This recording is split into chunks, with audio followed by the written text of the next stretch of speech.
He sighs in frustration over the phone, denying he ever said such a thing before throwing a can. She stands confused as the narration explains this whole mess began several weeks prior, on the day Soo-jung decided to go on a group blind date. While browsing the travel section of a bookstore, her attention is caught by a best-selling guide about cruises. Just as she reaches for the book, another hand slides in to grab it first, politely interrupting her. Soo-jung watches in surprise as another woman boldly approaches the handsome man and asks for his phone number. The woman explains she couldn't help staring because he was so handsome, happily thanking him for the number. Soo-jung has to admit to herself that the man is indeed very good-looking, just as he turns his attention toward her, getting her attention with a simple, "Excuse me." He then asks Soo-jung if she has a boyfriend, immediately asking for her number if she's single. Later, while on the phone, she reflects on the encounter, concluding the guy must just hand out his number to any girl who asks, without a second thought. Her friend reminds her about the group date, wondering why her calls aren't going through, but Soo-jung explains she's filling in for her and will go. Soo-jung dismisses the idea, preferring to be a rich bum who could afford private cruises, cynically noting that everyone at these dates is just there to pick someone up. While her friend continues talking, Soo-jung remains quiet on the phone, lost in thought as she considers that love doesn't begin with dating, but with something else entirely. The image of a magnificent cruise ship is reflected in her eye, symbolizing a distant dream or a pivotal moment, set against the backdrop of gentle ocean waves washing ashore. The philosophical thought concludes that love begins the moment you turn a blind eye to the obvious, as the scene shifts to a lavish party on a cruise ship. The handsome man from the bookstore glances back with a confident and charming smile, looking completely at ease. The story introduces Yonseo University, a prestigious school located right by the sea, where beautiful cherry blossom trees line the waterfront, creating a picturesque and serene campus environment. Here, Soo-jung is introduced as a self-declared loner, perfectly content to stay in her room playing games. When invited out for drinks, she gives a simple, nah, preferring her solitude, but the narration clarifies that despite being a loner, she wasn't the type to hold her tongue. A friend suggests Ji-hoon likes her, but she dismisses it, uninterested in others' judgments, while her friends lament her dry reactions and how awkward she gets around people. But when faced with a choice, she almost always preferred the comfort of her own solitude over the strain of awkward company. Her one close friend, Hyeri, often wondered if a person like Soo-jung, who seemed to reject all connection, would ever fall in love, which is why Soo-jung felt guilty for putting her friend in this situation. The situation started with a desperate text from Hyeri, asking Soo-jung to go to the group date for her, and she agreed, figuring it would be fine as she headed into the neon-lit streets. At the bustling bar, one of the guys attempts to start a conversation, asking Soo-jung about her hobbies. She gives a simple answer that she writes, making a clear effort to participate despite internally wishing the night would end. She then begins to ramble about her solitary hobbies, admitting she prefers being alone, which prompts the guy to observe she's good at self-entertainment, making her worry she was too blunt. A system error seems to occur in her brain as she gives a robotic thumbs up, claiming she also finds hanging out together to be fun. While she panics about her awkwardness, the group wonders when the last person will arrive, just as a hand rests on the table and a newcomer apologizes for being late. The man explains he had some errands to take care of, but Soo-jung is too stunned to listen, instantly recognizing him. She realizes with a jolt that he's the exact same guy she saw at the bookstore, the one who handed out his number to everyone, and now he's casually joining their date. The group welcomes him, and he smoothly joins the conversation, asking what they were just discussing. The friend enthusiastically explains how Soo-jung was defending herself for enjoying being alone, calling her behavior cute. He offers a simple agreement, while Soo-jung internally cringes, completely unused to such cheesy lines and compliments. She reflects that this must be what group dates are for. Everyone is there with romantic intentions, but she still finds the entire experience completely unnatural and difficult to get used to.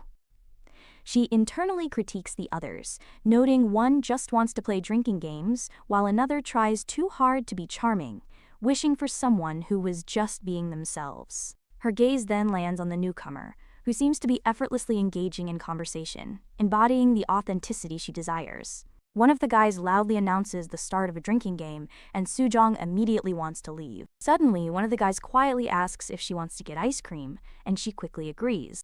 But as she stands, he stops her. He calmly points out that they already have ice cream right at their table, even if it's melted. The other guy is annoyed they didn't click, while Soo-jung just wanted to slip out and go home. But now she questions that desire, feeling a sudden chill. She explains the reason she has to leave is because she's terrible at drinking games and always loses. She slams the glass down. Her friends are concerned, having never seen someone lose so many times in a row, and invite her out. She decides to stay, but as soon as her friends leave, she peeks around, plotting her escape. She glances around, hoping everyone has left, only to find the handsome newcomer still sitting there, engrossed in his phone. Annoyed by the bad timing, she wonders why he's always there when she wants to leave. He replies that he hates smoking, explaining that it's unhealthy and doesn't even taste good. A surprisingly direct answer. As her head throbs, she notes how social he is, but he just laughs, teasing her about how drunk she is and how she's finally talking to him first. She drunkenly challenges him, but he just confirms her voice sounds different now, refusing to stop teasing her and claiming he does, in fact, know her, leaving her completely baffled. He states her name is Soo-jung-do, proving he was paying attention, which catches her completely off guard. While her friends wonder if she's left, Seong-yeon offers to pretend he didn't see her escape attempt, an offer she quietly accepts before he makes his move. He steps closer to her. She stares at him with wide, uncertain eyes, completely caught off guard by his forwardness and proximity. With a confident smile, he holds up his phone, showing his popular social media profile as he directly asks for her handle, leaving no room for misunderstanding his intentions. However, she bluntly shuts him down, stating that she doesn't use social media, much to his surprise. After confirming she's serious, he immediately pivots, pulling up his phone's keypad and asking for her number instead. She cautiously asks why he wants her number, her suspicion making her act like a wary, defensive cat. He gives a non-answer with a grin, then applies pressure by telling her to just forget it, making her question if this is normal behavior at group dates. He mentions having other questions, but says the timing is wrong, suggesting she should leave before things get weird. He correctly guesses she's struggling to find the right moment to leave, and confidently tells her to follow his lead. She questions how he knows, but he simply states that he just knows and begins a countdown for them to run, leaving her completely confused by the sudden escape plan. On the count of 3, they bolt. They sprint together through the city streets as he cheekily reminds her to watch where she's going. He cheerfully explains that he's running alongside her simply because he is also heading home now. She worries their friends will assume they left together, but he laughs it off, casually remarking that pairing up is the entire point of a group date, leaving her speechless. Despite his carefree attitude, she remains pensive and uncertain as they continue their impromptu escape through the night. With a wide, happy grin, he asks Soo-jung if she's also enjoying the exhilarating feeling of the run. She immediately shuts him down, panting that it's exhausting for a classic homebody with no stamina. Her reaction just makes him laugh, finding her completely amusing and unique. She sternly thanks him for his help and vows to return the favor, but her serious declaration only makes him burst out laughing, much to her annoyance and confusion. He points out the obvious flaw in her promise, reminding her that she can't return any favors without his number. Cornered by his logic, she finally gives in, holding out her phone with the keypad open and demanding his digits, taking control of the situation at last. The next day, after class lets out from lecture hall 303, the events of the previous night begin to surface. Her friend, Hyuri, immediately asks how the group date went, eagerly wanting to know if anyone was super into her. Soo-jung casually mentions that someone did ask for her number, a revelation that makes Hyuri freeze in utter shock. Hyuri explodes with excitement, thinking this is the start of a long-awaited love story for her friend. Soo-jung, however, clarifies that it's not what she thinks, remembering his vague reasoning. She explains he only gave the non-committal answer of because, leading her to believe he was just being polite. When asked what he's like, Soo-jung recalls the bookstore incident, concluding he just enjoys mingling with girls and gives his number to anyone. After getting his number, Hyuri immediately recognizes Seong-yeon-cha's name, having seen it all over the campus app. Hyuri reveals he's famous because his family owns a shipbuilding company, making him incredibly rich. Anonymous posts on the campus app gossip about his exes, his preference for quiet girls, and his alpha male status.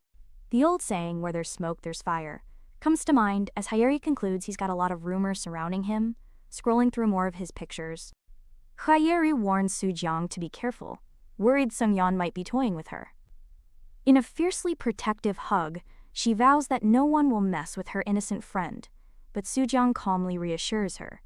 She recalls him saying he's not much of a texter, even though it doesn't seem true. True to his word, they haven't spoken at all since that day at the group date. He smiles to himself. He decides to head off to something fun, hopping onto a bus as it screeches to a halt. On the same bus, a tired Soo-jong yawns, completely unaware that Soo-yeon is standing right behind her. His attention is drawn to a small bracelet on her wrist, which he gently pulls, noting she always wears it. He leans in closer to get a better look, asking if the simple trinket is her favorite. He gestures to the empty seat beside him, asking why she's standing. Despite her hesitation about sitting next to someone she's not close with, he pulls her down, playfully asking why they're acting like strangers. Remembering she's a writing major, he asks what she writes about. She finds the question comfortable, but then immediately gets flustered when he squeezes her shoulder, playfully pressing for an answer. She reluctantly admits she writes thrillers, which seems to surprise him, but she confirms it's true, trying to brush it off. He leans back with a charming smile, expressing a genuine interest in reading her work sometime in the future. She cautiously rejects his offer with a firm no, which he just laughs off before someone else calls his name. Another girl immediately approaches him, and Soo-jong observes the easy interaction, reinforcing her belief that he has a lot of female friends, which makes her feel tired and yawn. She comes to a quiet conclusion about him, deciding he is simply the type of person who smiles a lot. Thinking back on the group date, she believes she finally understands his actions from that night, seeing his friendly behavior as a general trait rather than specific interest in her. She concludes she probably wasn't the only one he was friendly with, and the thought lets her relax and doze off. As the bus jolts, her head clunks down onto his shoulder and she slides even closer in her sleep. She stirs slightly, her head still resting on him, and she hazily thinks she must have dreamt the moment. She drowsily comments on how shaky the bus is, remaining completely unaware that she's still leaning against his shoulder. The story picks up on the shaky bus, with Soo-jong drowsily commenting on the bumpy ride, still leaning against Sung-hyun. As the bus lurches to a stop, a traffic light flashes a brilliant, ominous red, seemingly foreshadowing a significant change or a moment of intense revelation between the two of them. Their shoulders gently touch as he leans his head against hers, breaking the silence by quietly saying her name. Startled by his sudden closeness, she pulls back just as he announces he's getting off at this stop. Before leaving, he turns to her and casually asks if she knows his name, to which she confidently confirms that she does, stating his full name, Sung-yeon Cha. A pleased, almost smug smile spreads across his face as he looks away, satisfied that she remembered his name. She internally scoffs, thinking it's obvious since she saved his number, just as another girl cheerfully greets him. She tells herself that if he says charming things to everyone, it probably doesn't mean anything special. Just then, a text from Sung-yeon arrives, asking when she plans on paying him back for the favor. She recalls her stern promise to return his favor from that night. Cautiously, she replies to his text asking him what he wants, only for him to playfully request a coffee. He immediately rejects her gift card idea, wanting the real thing instead, which she finds annoyingly sharp and picky. She reflects that for people like him who are rich and good-looking, others just gather around them effortlessly. His friends even joke about how he knows he's attractive, and he confidently agrees. His friend asks if he's talking to a girl, but he denies it, leaving Soo-jong to conclude she's never met anyone like him before. Because he's so different, she's unsure how to act, questioning why she's talking to him as he texts her goodbye. Hyori asks what's wrong, but Soo-jong finds it funny how he ended their chat right when she was about to. Hyori mentions seeing guys from his department hitting on girls in their uniforms, but Soo-jong insists they aren't that close. Hyori excitedly drags her to a tarot booth, where the reader makes some easy guesses about her recent relationship troubles. The reader reveals a chance for reconciliation, and Hyori urges Soo-jong to try, but she thinks it's a waste of money. The tarot reader smiles, observing that her friend is the cautious type who goes all out once she opens up. Soo-jong internally scoffs, wondering how she'd know about opening up since she has never even dated before. Just as Hyeri praises the tarot reader's accuracy, she gets a text and excitedly announces it's from her boyfriend. Hyeri explains he's nearby and wants to talk, so she quickly leaves, thanking Soo-jong and promising lunch. Left alone, Soo-jong wonders why her friend texted at that moment. As someone who prefers solitude, she can't understand why people laugh and cry over something as fleeting as love. She finds it illogical to get so emotional over trivial things, like dumb texts or meaningless social media posts. She compares love to cherry blossoms that fade quickly, just passing moments that will eventually lose all their meaning. A single petal lands gently in an outstretched hand, a delicate, transient thing. The story opens at the crowded cherry blossom bar, where Sujong notes how packed it is as Seungon leads her by the hand. He gently chides her, saying she should have held on tighter as they sit down, his hands still covering hers. With a confident, knowing smile, he leans in and directly asks if she's finally going to hang out with him now, putting her on the spot with his straightforward question. His friends arrive, asking who she is. He quickly tells them he already had plans and announces they're heading out, pulling her away. Outside, she confronts him about his lie, but he just replies that he felt like something might come up. He smoothly adds that someone still owes him coffee, leaving her wondering how he's so charming about everything. She reflects on his behavior, realizing he was this forward from the very beginning, striking up conversations and helping her when he didn't have to. She's always been wary of overly friendly people. Her caution gets the better of her, and she bluntly asks if he's a cult member, which leaves him utterly speechless. He bursts into laughter at her serious question. After he recovers, he reassures her that he's definitely not in a cult. With that cleared up, she finally asks the real question: why is he being so friendly with her? She recalls his vague reasons and realizes she knows nothing about him, wondering if she should ask. Her brain short-circuits as she asks what he is, and he just laughs, telling her she shouldn't go home if she wants to talk about it. He stands under an archway, his hands in his pockets, and simply tells her to stay, creating a dramatic and tense pause between them. The narration reintroduces Song-yeon Cha, the popular guy from the nautical science department who was even student council president, highlighting the stark contrast between his social life and her quiet one. The vast difference between their lives, his spent in the spotlight and hers in solitude, only makes his sudden, persistent interest in her seem that much stranger and more inexplicable. She finds it bizarre to have someone so opposite from her acting so close, but he just remarks that it's hard to believe he didn't know her until now. She points out that of course he wouldn't know her, since she always goes straight home after class, unlike him. He just seems amused, calling her a tough one to crack. She continues to question him, asking why someone like him would even take an interest in her. But he just turns the question back on her, asking why he wouldn't be. He then quotes a romantic line, "I think I've fallen in love," which catches her completely off guard, making her question what he means by it as music swells around them. He clarifies that it's just a line from a book, but the intense way he looks at her makes her wonder if there's a deeper meaning behind his words. He finally explains that when someone hides themselves so much, it's impossible not to get curious about them, though she feels she's already revealed plenty about herself. He turns the tables, announcing it's now her turn to share her secrets. He immediately calls out her lie about writing thrillers, revealing he knows she's actually a master of romance, much to her shock. He reveals a shocking secret. He heard she's famous for winning every romance contest she enters. Stunned, she demands to know his source, and he calmly admits he asked the other girls from the group date. He tries to reassure her that he doesn't know the details, but she accuses him of lying and having read her work. He just smiles slyly, asking if reading only the first chapter counts. He begins teasingly describing a specific romantic scene from her book, detailing when the male lead pins the heroine against the wall. She frantically cuts him off, wondering if this was his plan all along. She angrily tells him to stop talking, finding his teasing uncool. As he pauses, she's internally furious. She realizes with a blush that he knew her secret all along and was just trying to embarrass her. He just laughs, asking why she's so ashamed of something she should be proud of. She insists it's none of his business and demands he stop laughing. He offers a deal, promising to stop if she'll just explain why she's so embarrassed, a proposal she cautiously accepts. Blushing, she admits it's embarrassing for people to know she writes romance novels because it's obvious she has no real-life experience with the subject matter, making her feel exposed and vulnerable. After her vulnerable confession, she demands he stop laughing.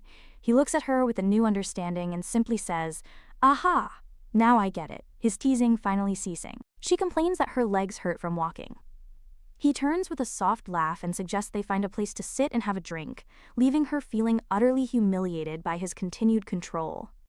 He steps closer, his tone turning serious, as he suggests that instead of just writing about romance, she should try living one herself. He argues that people say you become a better writer after experiencing things firsthand, directly challenging her to try it for herself. He taps a drink on her head, sincerely adding that he means it this time, which causes her brain to short-circuit, displaying a system error with no response found. Her internal system malfunctions due to the unexpected flirty input. Her mind races trying to decipher his meaning, and her only recourse is to try and act calm. Trying to deflect, she mentions how nice the concert was, but he smoothly turns it back on her, saying she could have leaned on him, leaving her support team flustered. She chokes on her drink in shock as he casually flops down beside her, adding he would have pretended not to notice if she had leaned on him, shocking her friends. Her mind reels, questioning the concept of flirting. After decades of living like a clunky, antisocial robot, she has no framework for understanding or responding to such behavior. Soo-jung realizes she's met her biggest challenge yet. Her internal support group concludes he's an unbeatable opponent, far too experienced for her, causing another system malfunction. He gives his vague reason of just because, adding that sometimes you just feel like it, before casually warning her not to look to her right, piquing her curiosity. He points out a couple making out on the stairs. To make it wilder, he whispers that they're both wearing school uniforms, leaving her completely shocked by the scandalous scene. He denies seeing anything, leaning in suggestively to comment on how close the couple's mouths are to each other. He continues his provocative commentary with a laugh, noting they aren't letting go. She realizes he knows exactly how to push her buttons, poking at the line to get a reaction. She understands he's deliberately pushing her boundaries without ever actually crossing them. When he asks if he's being too much, she can only conclude that he makes her feel weird. He then reveals the couple aren't actually high schoolers, explaining there's a nearby uniform rental booth popular for dates. When he asks if she's into that kind of date, she taps her can and bluntly says it's not her thing. She dismisses the idea as childish, but he counters by saying that people have natural instincts about things. She says her instincts tell her if someone is safe or dangerous, but with him, it's like uncharted territory. She concludes he seems closer to being dangerous, but he just suggests she might like it. He gives an example, leaning in close to provocatively ask if she isn't curious what it would feel like to do it with him, directly referencing the couple they just saw making out. He laughs off her silence, guessing she's not curious. As he pulls away, she's left wondering why she keeps wanting to know more about him, feeling an undeniable pull despite her better judgment. She continues her internal questioning about wanting to know him better. He turns back, takes her hand again, and directly challenges her curiosity by asking, "So what if I am?" The chapter opens on his challenging question, "So what if I am?" as he holds her hand, forcing her to confront her own curiosity about him and the undeniable tension between them. He cheekily twists her words, suggesting she wants to go to the amusement park with him, which immediately makes her panic. She panics internally, insisting it wasn't an invitation but just a hypothetical question about what would happen if they went. She tries to backpedal, but he feigns disappointment, saying he got his hopes up for nothing, leaving her annoyed. She tries turning the tables, suggesting he's the one who wants to go somewhere, feeling proud of her smooth deflection. He sips his drink, ignoring her question. From that moment on, Soo-jung decided exactly how she would handle him. As he continues to tease her, she grits her teeth, establishing a simple new rule for herself: no game, no talk. The narration explains that lately, Soo-gyung has been increasingly annoyed by the mysterious intruder who keeps lurking around the edges of her carefully constructed personal space, disrupting her peace. She considered confiding in Hyeri, but couldn't bear the teasing look she'd get, imagining her friends' glee over the situation. The problem was, she didn't really have any other friends to talk to.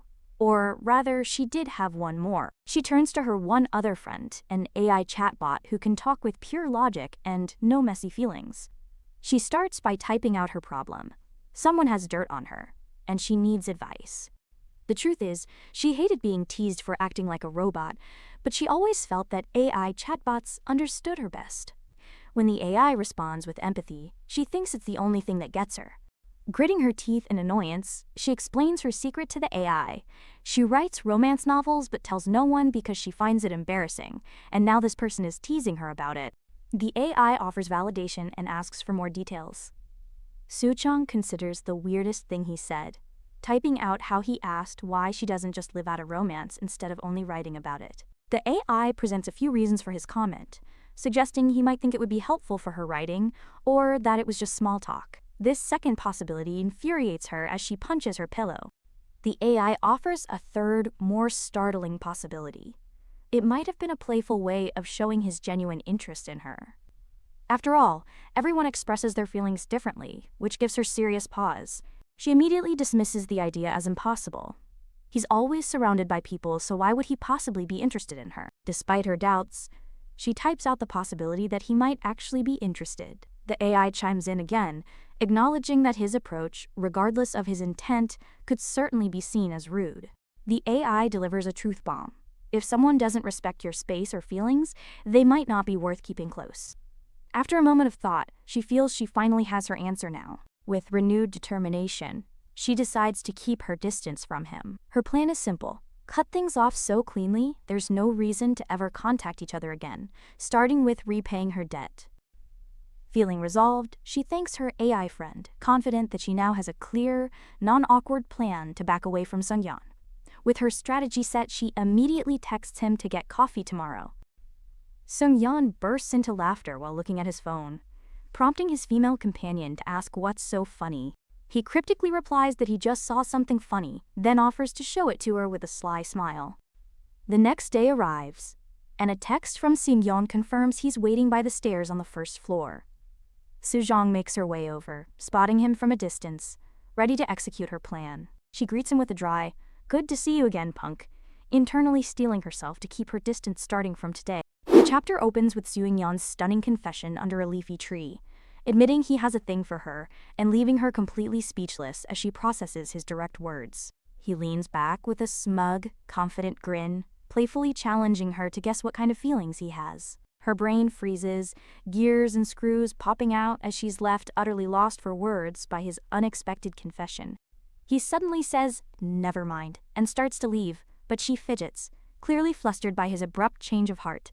He turns her around, pointing out the cafes the other way. They arrive to find it's backed up with a 10-minute wait. While they wait, he asks if she's still glitching, a playful jab at her earlier frozen reaction to his confession. She claims she rarely goes out, but he notes she never refuses her friend. She replies it's just because they're friends. He presses further, asking if she would treat a boyfriend the same way, forcing her to consider the difference. She explains she just doesn't like crowds, which he notes makes things tough before taking her hand again. He gently takes her hand, squeezing it as she flinches. He then leans in and asks if it would be okay if it was just the two of them, turning the situation intensely personal. Their order is called, and she firmly places the coffee on the counter, ready to execute her plan. She picks up the drinks, declares their debt settled, and abruptly announces she's leaving to cut ties cleanly. He cheerfully waves goodbye, saying "see you soon," but she mutters, "see you never," determined to end things. The narration shifts to her past, explaining that Sujong is someone who very rarely loses her composure, even under pressure. Even when her father's business collapsed overnight, she remained the calm one, reassuring her dad and refusing to rely on her parents for financial support as they moved. She insisted she was an adult who could care for herself, putting her talent to use by holding up and winning prize money from one provocative writing contest after another. Even when her friend called her a hermit, she remained unfazed, though the stress sometimes caused a nosebleed. Through every hardship, she always managed to hold herself together, maintaining her stoic composure as the first snow of the season began to fall gently outside her window. But strangely, today was different. His direct confession that he had a thing for her, followed by his casual wave, somehow managed to shake her to her core unlike anything before. Later, a drained Sujong lies in bed while Hyeri excitedly asks if she's talking about the guy she set her up with. Her usual composure was completely shattered, all because of a few simple words from him. For years, she had dismissed herself as indifferent, deliberately shutting herself away from the world and its messy emotions. In her self-imposed isolation, she never paused to wonder who might look at her with genuine interest. Nor had she ever stopped to consider what kind of person she might actually be drawn to. So when his direct confession finally reached her ears, she was completely unprepared and uncertain of its true meaning. She wonders why he isn't leaving, why he just keeps staring as she walks away from him. A strange, tingly feeling like a spring breeze wraps around her. Feeling flustered and completely unable to stay still, the only thing she could do was pick up her pace. Before she even realized it, she was running through a path lined with beautiful, blooming cherry blossoms. She suddenly remembers her plan to keep her distance from him starting today. A plan now in ruins. Panting as she runs, she questions why. Despite her plan to escape, it feels like she's getting dragged in. Just when she thinks she's finally free, a text message from Sungyeon arrives, claiming he forgot his earbuds with her and asking if she can bring them to him tomorrow. Her plan to avoid Sungyeon failed spectacularly. She remembers him asking her to hold his earbuds, and now he's using that as an excuse to meet her again at the club fair. She realizes that even if she removes her reasons to contact him, it doesn't mean he won't create his own. Peeking around the corner, she wonders if he left his things on purpose. But she quickly comes up with a new strategy, Plan B. Wait until he's gone, leave his stuff, and disappear without a trace. Seeing her chance, she makes a dash for it. In her haste, she thuds right into someone, apologizing immediately for the clumsy collision. The person she bumped into exudes a dark, menacing aura, nodding once before walking away without a word. The strange, intense reaction leaves her completely bewildered by the brief encounter. Suddenly, she hears a familiar laugh behind her. It's Sung-yeon, clutching his nose in mock pain after she apparently bumped into him instead, asking if she was trying to sneak out. He checks if her nose is okay, officially marking her Plan B as another spectacular failure. When he asks why she was trying to sneak away, she bluntly admits it's true. She explains that they are hardly close, and he is constantly joking around with her. But then she pauses, her mind flashing back to his direct confession and the AI's suggestion that his teasing might just be a playful way of showing his genuine interest in her. A look of sudden, profound realization dawns on her face as all the pieces begin to click into place. He asks what she means by us, and it's in that moment that Soo-jung finally begins to understand why Soo-yeon had been acting the way he had all this time. She realizes he wasn't just trying to tease her by finding her weak spot. It was the moment all her doubts finally transformed into a startling, undeniable certainty about his true feelings. The realization finally hits her. He's actually interested in her. As she processes this, he leans in, asking what kind of relationship she thinks they have, but she can only admit she doesn't know either. Her brain completely short-circuits, displaying an out-of-order sign as she struggles to understand why he would be interested in her. While her mind is still reeling, he gently reminds her about his earbuds, pulling her back to the present moment. He laughs it off, saying he doesn't mind her distraction. She flinches as he leans in closer, softly asking if he can hold her hands again. He takes her hands in his, a quiet beep signaling another system overload in her brain. Every time he does something like this, her system errors out and she never knows what to do. The feeling is especially potent now that she understands the reason behind his actions, her heart thumping wildly. As her heart continues to pound, a sudden thought floods her mind, bringing a new perspective to the situation. She remembers his words from before, how he suggested she try experiencing romance to become a better writer. With her heart still thumping, she quietly gives him her answer. You can. A slow, satisfied smile spreads across his face. Just as the moment solidifies, a group of girls approaches, calling out to Sung-yeon and breaking the spell. The intimate moment is suddenly broken when one of the approaching girls asks who is standing next to Sung-yeon. Without missing a beat, he casually introduces Soo-jung as just a friend, prompting her to look over at him. His words trigger a memory of him asking about their relationship, a question she couldn't answer. The contradiction between his past question and current answer leaves her reeling. The word, friend, echoes in her mind, causing a complete system failure. Her brain short-circuits, unable to process the jarring disconnect between his recent actions and his words. Sung-yeon then cheekily adds that calling themselves friends was her idea, shifting all the responsibility onto her. He gives her hand a squeeze. He turns to her with a knowing look, pointedly asking if his version of the story is correct. He smoothly moves on to introductions, presenting his clubmate Joo-hyun to a visibly awkward Soo-jung. Joo-hyun then asks if she's there to check out their club's booth. While Joo-hyun praises Sung-yeon's hard work, Soo-jung panics internally, realizing her simple plan to return his earbuds has spiraled into a complicated social situation she can't escape. Watching her get dragged away, Sung-yeon reflects on his actions. He knows he's pushing things too far, but he admits her flustered reactions are just too funny to resist. Joo-hyun enthusiastically pitches their club's games, but Soo-jung is silently fuming. She's only enduring the situation to avoid looking socially inept, while Sung-yeon watches her with amusement. Soo-jung tries to convince herself that holding his hand meant nothing, but Sung-yeon finds her desperate attempt at composure absolutely hilarious. Fed up, Soo-jung announces she's leaving. Joo-yeon quickly stops her, offering a compromise.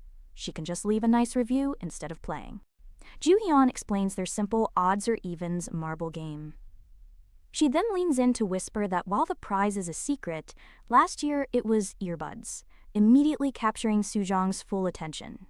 Suddenly invested, Soo-jung declares she'll play. Joo-hyun is thrilled and tells her to choose an opponent from the available club members. They move inside to a more private area, and Soo-jung questions the change of scenery. Joo-hyun explains it's simply to avoid blocking traffic. Soo-jung groans about ending up with Sin-on's again. He just laughs, explaining that her constant glaring made everyone think she wanted to challenge him. He leans in, suggesting that since he's the only person she knows from the group, he should logically be the easiest for her to read. She immediately disagrees, insisting he's the hardest person to read. With a serious expression, she presents her fist and tells him to go first. He calmly says her name, prompting her to offer her hand for the guess. Sungyeon casually asks if the answer is odd, making her flinch. Sungyeon declares he'll go for even, which infuriates Sujong.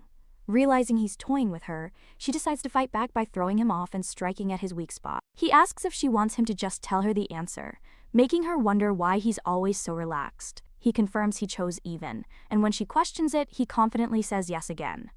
She firmly states her answer is odd. He opens his hand, revealing 2 marbles were inside. With a smug look, he laments their lack of trust. She insists it's not about trust. He then takes her hands, announcing that it's now his turn. The scene recalls the moment from earlier.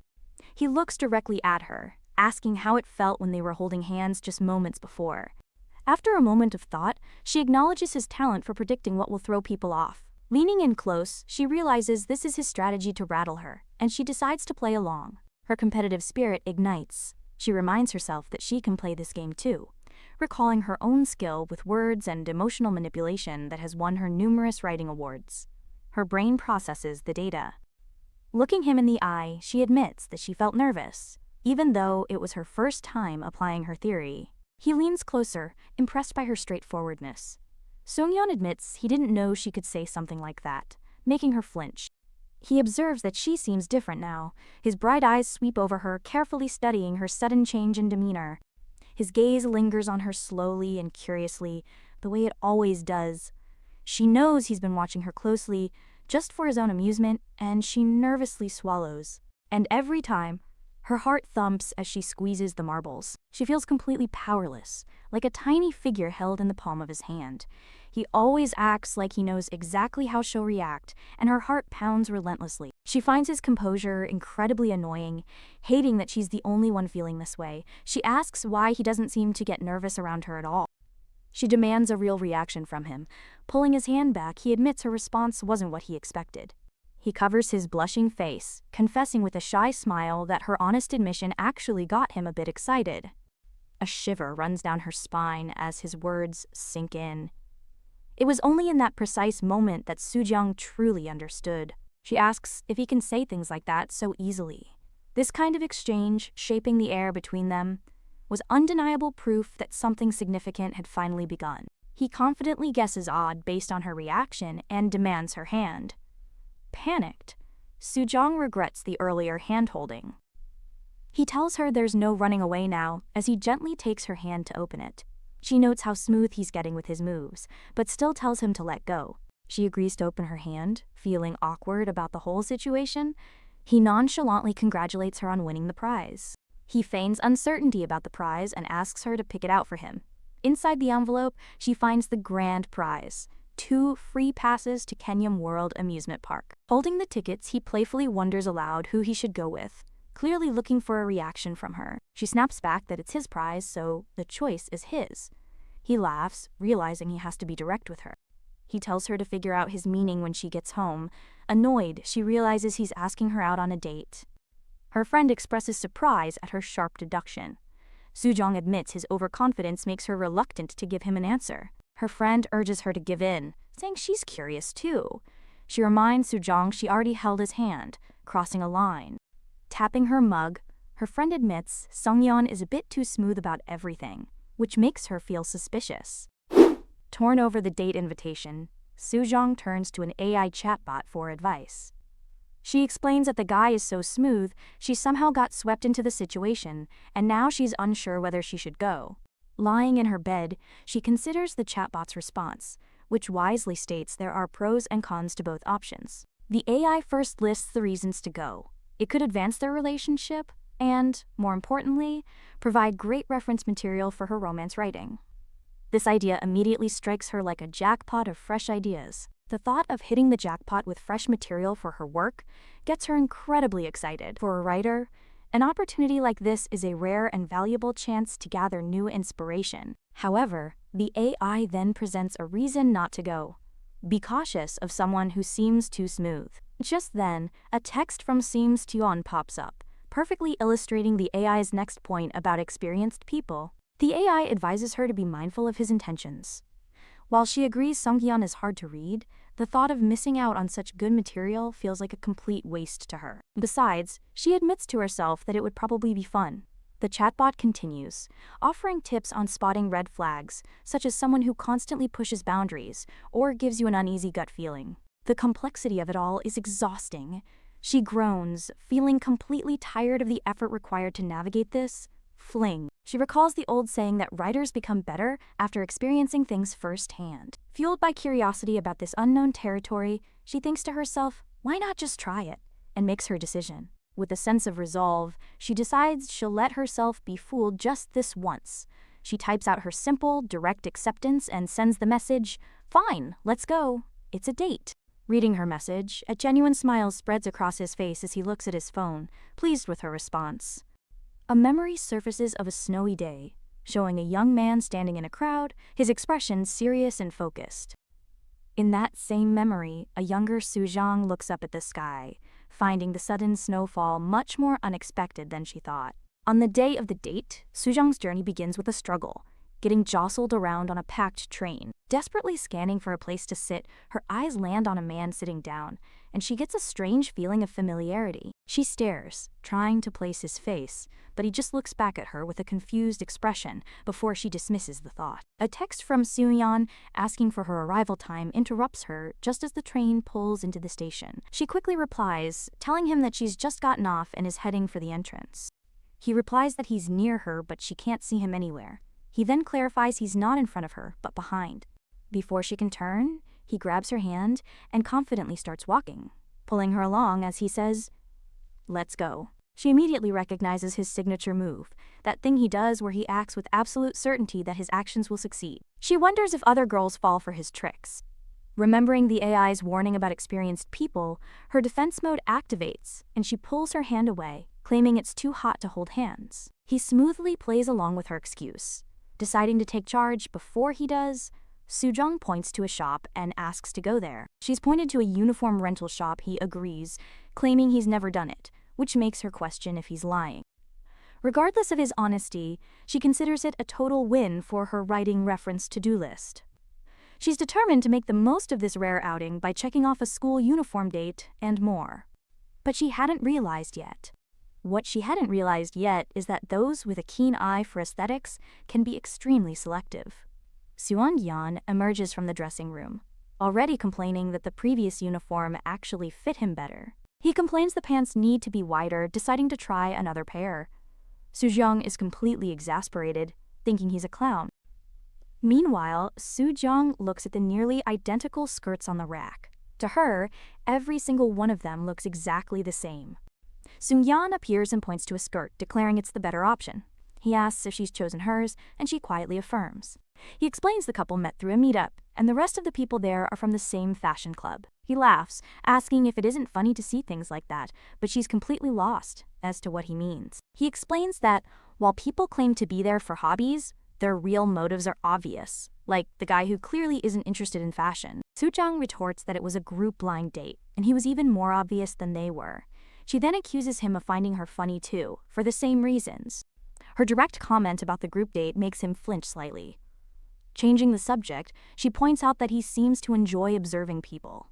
He doesn't deny it, simply asking if her observation is a problem. He leans in with a confident, knowing smile. He gets incredibly close, turning the tables on her by stating that she does the exact same thing, leaving her speechless. He chuckles, brushing it off as her work brain kicking in. He then points to an empty fitting room and quickly ushers her inside. Inside the fitting room, the sound of her own pounding heart fills the silence as she's left alone to process his accurate accusation.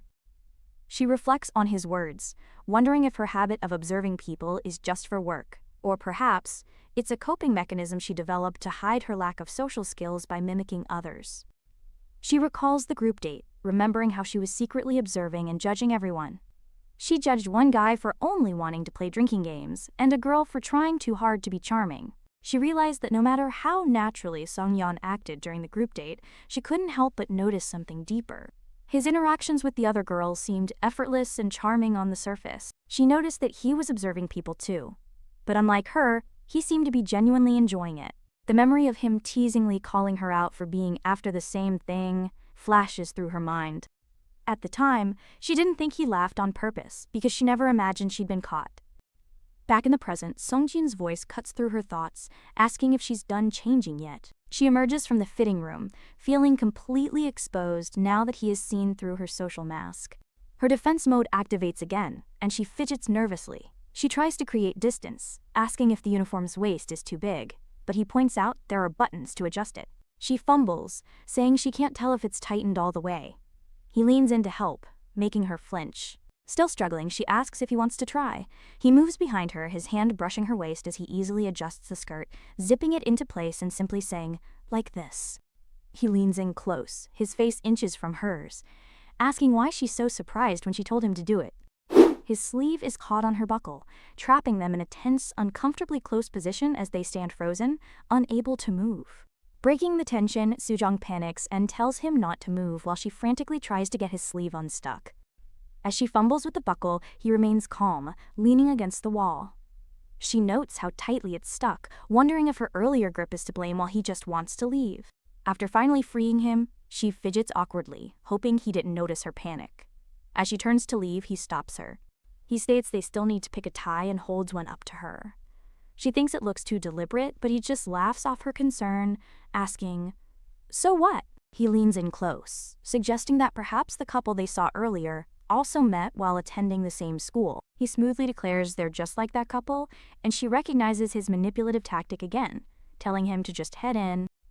As she puts her belongings into a locker, she makes a firm resolution not to let her guard down today. But just as they step outside, their plans are immediately ruined by a sudden, heavy downpour. Soo-jong can't believe it, as the forecast hadn't predicted any rain for the day. The first item on her to-do list, the school uniform date, is a complete failure. Things got messed up from the start. She wonders what the point of all her mental preparation was if it was just going to rain. Her checklist of suspicion and patience now seems completely useless. Watching another couple argue about the ruined day, she feels a sense of shared misery. Suddenly, a hooded raincoat is swooped down over her head. The moment triggers a long-forgotten memory from her childhood. A boy playfully asking her if the animal ears on her hood were a cat's or a dog's. Back in the present, Seong-yeon calls waiting a waste of time. He suggests they put on the raincoats and go on one more ride, much to her surprise. She's shocked he'd risk getting soaking wet after spending 30 minutes picking out his pants, but internally she admits she would actually much rather prefer doing that. He laughs, calling her puppy and waving for her to follow. As she yells at him, he playfully splashes through a puddle. Walking through the downpour, she complains that he gets to wear the cool raincoat while she's stuck with one that has floppy ears. He teases her, asking if she thinks he looks cool right now. Ignoring her flustered denial, he then offers to carry her heavy backpack. While everyone else is busy trying to get out of the rain, Soo-jong finds it funny that they are walking in the complete opposite direction, encouraged by Seong-hyun, who stands apart from the crowd. In the pouring rain, she feels a strange sense that she's going to lose him in the crowd. But strangely, as their hands drift apart, she finds that she doesn't mind the feeling at all. He looks back at her with a smile, asking if walking against the crowd in the rain feels different. He asks what's wrong, and she quickly denies anything, flustered by her own thoughts and the unexpected intimacy of the moment. He teases that a rainy date is romantic and adds flavor for her writing. She realizes he's sharp enough to know her true motivation, but he claims he's just worried about getting lost. He then asks what she wanted to try the most. With the school uniform date a failure, her mind immediately jumps to the next item on her list, the haunted house date. At the haunted house, the attendant informs them there's only one ticket left. As Soo-jong worries, Seong-yeon whispers to her, telling her to try persuading the attendant to let them in together. He leans in very close, whispering for her to ask if they can be counted as one person if they stick together. The intimate suggestion makes her heart race, reminding her of the AI's warning. She internally fumes at him for messing with her, but he just apologizes with a smirk. Luckily, the attendant interrupts, announcing they can let the last two of them come on in. He cheekily tells her it's dark inside, so she should be careful not to bump into him. Inside the haunted house, another girl screams and clings to her boyfriend. Soo-jong cautiously keeps her distance from Seong-yeon, who asks if she's scared too, earning a sharp glare from her. She admits that hearing everyone scream makes her nervous. He questions her fear, pointing out that she knows the actors inside aren't really scared but are just acting, which leaves her silent and thoughtful. His question feels like a deliberate test, knowing she's tense from keeping her guard up. Her foot squishes a prop hand, and she instinctively hugs him in fright before dashing away as he laughs loudly. He teases her for being scared after all. As he gently reaches out to touch a strand of her hair, he suggests that maybe she wasn't scared of the ghosts, but of him instead. She tries to deflect, asking why she'd be scared of him, but knows his psychological games won't work. Realizing he's just poking at her feelings again, she decides she can't let it continue. Recalling the AI's advice on spotting red flags, she decides she needs to test him too. Despite her inexperience, an emergency meeting in her mind concludes that she must trust her gut and take a gamble. Her internal committee smashes the big red button, deciding to just ask him directly. Steeling herself in her own way, she finally confronts him, asking why he always says such confusing things. She nervously admits that she thought by now he would treat her a little more seriously. The second the words leave her mouth, she instantly regrets being so blunt with him. Instead of giving a straight answer, he just laughs at her confession. He then asks if he managed to confuse her, which only makes her more flustered and uncertain about his intentions. He backs her against a wall, pressing for an answer about what seriously means to her. Her mind goes completely blank, short-circuiting as she enters unknown territory, unable to respond to his question. He grins, cleverly turning her question back on her by asking what she wanted from him in the first place. He then pauses for a moment before deciding to reveal his own intentions. A montage of their past moments flashes through her mind as he finally confesses his true desire. He admits that he just wants her to feel as stirred up and emotionally affected as he does. Buoyed by his confession, Sujiang decides to take one more gamble, pushing past her fear. He then mirrors her vulnerability, admitting he wants her to care as much as he does. As she grips her skirt, he continues, confessing he wants her to be on edge and feel nervous all day because of him. He finishes his confession, admitting he wants her to feel just as he does. She realizes that to protect herself from this unknown fling, she needs to finally understand his true, genuine feelings for her. But he doesn't answer, standing silently in the darkness. She can't make out his face, so she cautiously steps closer, wondering if, against all odds, he might actually be serious about her. The thought echoes in her mind as she takes another step, closing the distance between them. As she gets closer, the first thing she sees are his eyes, and they seem to waver with genuine emotion. He admits he doesn't know how else to show her his feelings, and then she hears it, a heartbeat. A single, powerful heartbeat echoes in the silence, a rhythm that belongs to both of them.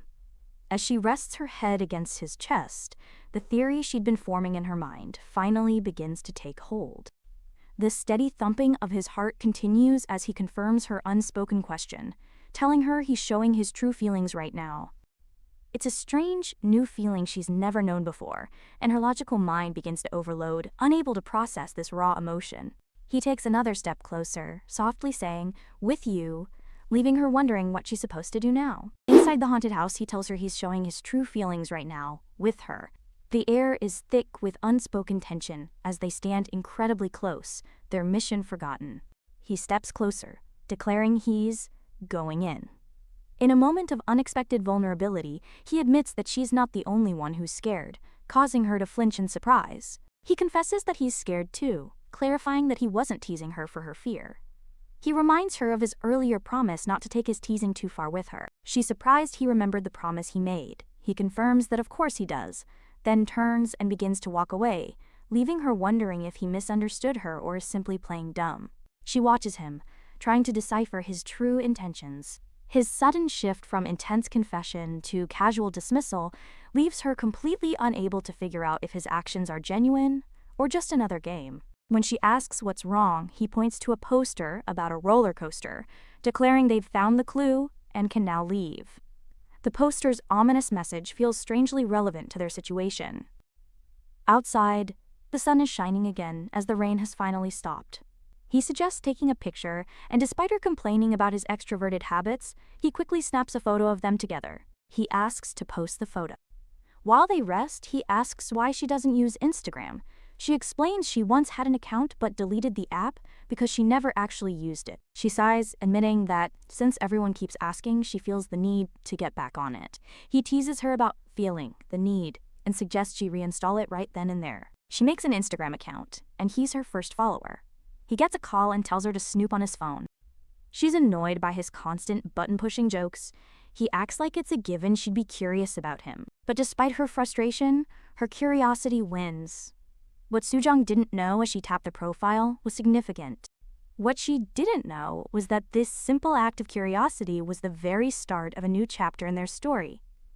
As she wonders about the profile's green border, he calls her name. Having finished his call, he turns to her with a drink in hand and simply asks, "Wanna go?" He catches her staring and asks what she's looking at. She quickly deflects, claiming she just got a message. As the roller coaster clacks its way up the steep incline, a terrified Soo-jung accuses him of being a liar. He just laughs, saying he thought she'd be fine since she handled the haunted house so well. He tells her to open her eyes for the view, but she refuses. He asks for her trust, but she wonders why she should. He pleads with her to trust him just one more time. She internally reflects on his frustrating pattern. He always stirs things up and creates intense moments, only to step back and act casual afterward. She internally calls herself a fool for ever thinking she could get something out of their confusing dynamic. As the roller coaster continues its slow, clacking ascent, she closes her eyes and says his name. He looks over at her, his expression serious, sensing the weight of her unspoken words. Her eyes snap open. At the very peak of the ride, she gives him a final ultimatum, telling him she's done if he's lying. He simply says, "I'm not lying." In that moment, she opens her eyes to a breathtaking panoramic view of the entire amusement park, bathed in the warm glow of the setting sun, with cherry blossom petals floating through the air. He looks at her with a satisfied smile, saying, "See? I told you." She is completely captivated, speechless at the stunning sight before her. The cart plunges downwards, and Soo-jung lets out a terrified scream while Seong-yeon laughs beside her, clearly enjoying the thrill. Recalling a conversation where his friend said he likes the cute type, Soo-jung tests him by claiming she's into rapper boys. She realizes the tension is gone, and they're getting closer than she expected. She admits to herself that she still hasn't figured him out, but the dynamic has shifted. Now they're at a shooting gallery, and to her own surprise, she's actually having a lot of fun. Now wearing cool sunglasses, she can't hide her genuine smile. She quietly admits to herself just how much fun this is. Watching the floating basketball hoops against a starry sky, she feels her own heart floating along with them, a light and carefree sensation she hasn't experienced before. As the ride floats higher, she considers that if this is what dating feels like, maybe it wouldn't be so bad to give in. He then teases her, asking if she had fun. She admits she had a little fun. He says he almost would have regretted it if he had just flown out, then drops a bombshell. He's leaving for 4 months for field training in just 10 days. She processes the news of him being on a ship for 4 months. He explains his recent busyness and slow text replies were due to preparing for his departure, admitting he couldn't say no to her date request. The realization hits her. They won't be seeing each other soon. She's frustrated because there was never even time to get to know each other's feelings, just as she was finally starting to open up. He apologizes for not telling her sooner, his sudden seriousness catching her off guard. She deflects with an accusation, bringing up how he found her novels and is probably just going to tease her again. He becomes completely serious, promising he won't do that anymore. When she asks why, he looks at her sincerely and explains it's simply because she told him not to, respecting her boundary. His genuine response leaves her momentarily speechless. After a brief pause, she can only manage a quiet, "Good." Breaking the silence, he looks at her with a soft, inviting expression. He asks if she wants to hold his hand, suggesting it would be a waste to let this precious moment pass by them. She asks why, her voice barely a whisper. As she fidgets, her fingers nervously brush against his. His hand then gently closes around hers, their fingers finally intertwining in the soft light. Feeling trapped with no way out, she panics and pulls her hand away, making a flimsy excuse about sweating. The ride ends, and she decides to stop things there. She speedwalks, anxious about the last bus, but he remains completely unbothered. Her panic isn't just about the time. She's worried about what could happen if they're alone at this late hour. Taking a taxi or subway means extending their time together, a possibility she's desperately trying to avoid. He changes the subject, asking why she was on her phone during the fireworks. She simply replies that it was too bright. He points out her bus arriving at the stop. She panics, calculating if they can make it, knowing it's the last bus. He shouts, "Then run!" They sprint towards the bus, panting heavily. She complains about his long legs, but he just laughs, impressed she's keeping up. As they run, he tells her to look up at the sky. The motion of them running together under the beautiful, starry night feels strangely familiar, a powerful sense of déjà vu washing over her. She realizes this feels just like the day they ran from the group date. He asks if it feels good, and she can't deny the exhilarating freedom of running side by side with him under the stars. She notices he's deliberately matching his pace to hers. She doesn't know why, but unlike last time, this simple act of consideration feels different, more meaningful, and deeply comforting to her. His confession hangs in the air, her own shocked and uncertain reflection staring back at her from the depths of his eye, a mirror to her own turmoil. His words, "I didn't want to lose you," echo as he holds her hand, causing her to flinch at the sudden, raw vulnerability. She realizes he was looking at her too, not just running. He then snaps back to reality, yelling for her to hold on tight as they sprint for the last bus, pulling her along with him. She panics, feeling they're going too fast. As her hand starts to slip from his, she instinctively grips his tighter, unwilling to let go. They arrive just as the bus screeches to a halt. Panting, she pleads for it not to go, and he lets go of her hand. He reminds her that you never know if you'll make it until the bus actually leaves. She steps aboard, finally safe. From outside the window, he waves goodbye, promising he'll see her soon. She watches him, both of them breathless from the run. As the bus pulls away, she realizes her destination was right in front of her before she knew it, a small smile appearing. Meanwhile, Seong catches his breath as he watches the bus depart, the exertion from their frantic sprint finally catching up to him. A sharp pain suddenly throbs in his ankle. He looks down, wondering if he sprained it during their desperate dash for the bus. On the bus, she wonders why she tried so hard to keep her distance. A strange, ticklish feeling bubbles up inside her. Seung-hyun texts her, relieved they made it. He asks if she's on the subway, worried since the station was far. He explains he was in such a rush he barely managed to say a proper goodbye. Looking at his message, Soo-jang feels a pang of regret. She types back that she also wishes they had more time together. He agrees it's a shame they couldn't hang out longer. She playfully texts that she wishes she hadn't seen the last bus, realizing he's teasing her again. And he replies with, "If only." She quickly texts that she was just kidding, but he continues the joke, asking if she wants him to turn the bus around. Playing along, she replies, "LMAO, sure," with a small, amused smile. The bus ride is quiet until she accidentally says something out loud. Her thoughts are interrupted by an unexpected direct message on Instagram from an unknown account asking if she is dating Seung-yeon. The mysterious message leaves her baffled. Meanwhile, Seung-yeon is still stranded, frustrated by the lack of available cabs. Back in her room, Soo-jung stares at the message, her mind racing. She replies, asking who the person is, but a bad feeling starts to creep in as she sees the person is typing back. She finds herself in the most turbulent days of her life. The person quickly says, "Never mind," and apologizes for bothering her. The abrupt end to the conversation is a total buzzkill. She speculates it might be one of Seung-yeon's exes who hasn't moved on. Then, she realizes she's feeling anxious, but she can't understand why. She recalls her friend's advice, reassuring herself she can cut him off if things feel wrong. Just then, a notification pops up on her phone. Seung-yeon just liked her story, pulling her back into his orbit. Notification sends her spiraling back to the memory of them running hand in hand. Ever since that night, she admits to herself that she constantly finds herself checking her phone, waiting to see if he has texted her. Their text conversations become more frequent, and she finds herself growing more curious about his daily life.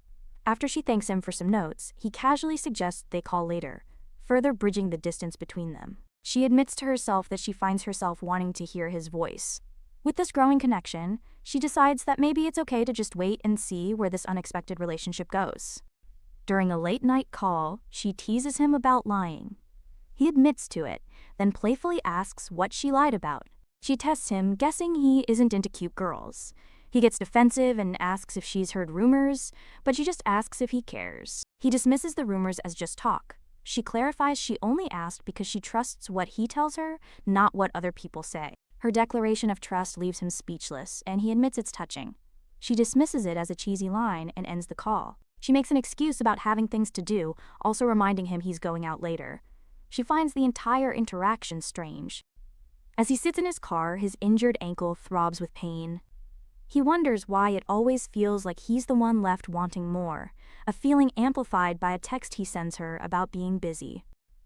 She tries to brush off her feelings, deciding to just focus on her school assignment instead of overthinking things. While working at a cafe, the words of a nearby conversation cut through her thoughts, making her flinch. The group project members are gossiping about a relationship, with one girl insisting a guy is just stringing someone along. The conversation hits too close to home, causing Soo-jong to slam her hands down in frustration.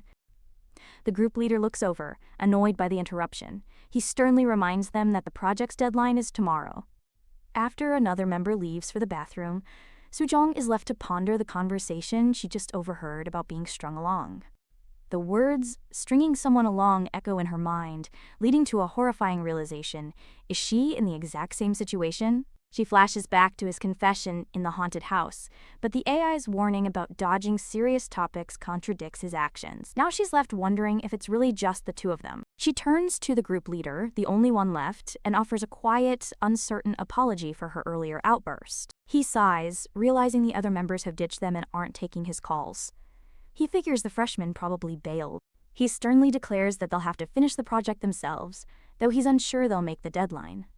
After a moment of thought, Soo-jong looks up and he meets her gaze with a smirk, saying, "You never know until you try." She agrees they can finish the project, suggesting they only put their two names on the final submission. He's furious at the others and agrees to take their names off. He then formally introduces himself as Woo-jun. He adds that he's reintroducing himself just in case she had forgotten his name from their previous interactions. She insists she remembers her team lead's name, but he points out she didn't seem to recognize him on the train earlier, a memory that makes her flinch as she recalls her distraction. He simply says, "Right?" and an incredibly awkward silence falls between them as they both type on their laptops. Desperate to break the ice, her brain switches to social mode. She decides to casually bring up the topic she overheard earlier, the one about being strung along by someone in a relationship. She blurts out the question, asking what he thinks counts as stringing someone along, instantly regretting the awkward icebreaker. She quickly tries to explain it's because of the conversation from earlier. As Woo-jun ponders the term stringing along, the cafe door opens, and Seong-yeon walks in, having just arrived to return her earbuds. Overhearing her question, Seong-yeon gives a perfect definition. When dating is never an option, but you give mixed signals. Soo-jong is completely shocked by his sudden appearance. Woo-jun, however, just stares at Seong-yeon with a serious, unreadable expression. Soo-jong asks Woo-jun for his definition of stringing someone along, unaware Seong-yeon has just walked in. Seong-yeon answers, defining it as giving mixed signals when you never intended to date them. He then turns his attention to Soo-jong, complimenting her appearance and surprising her with his presence. Soo-jong mentions she thought he was busy, and Seong-yeon's friendly demeanor shifts as he pointedly greets Woo-jun. Woo-jun explains they're working on a group project, but Seong-yeon ignores him, focusing entirely on Soo-jong. He compliments her new perfume, wishes her luck on the project, and then promptly turns to leave. After his abrupt exit, Soo-jong feels a strange throb of disappointment, questioning her own reaction while her project on relationship psychology stares back at her. Breaking the silence, Woo-jun asks if Seong-yeon is her boyfriend, prompting an awkward and flustered denial from Soo-jong.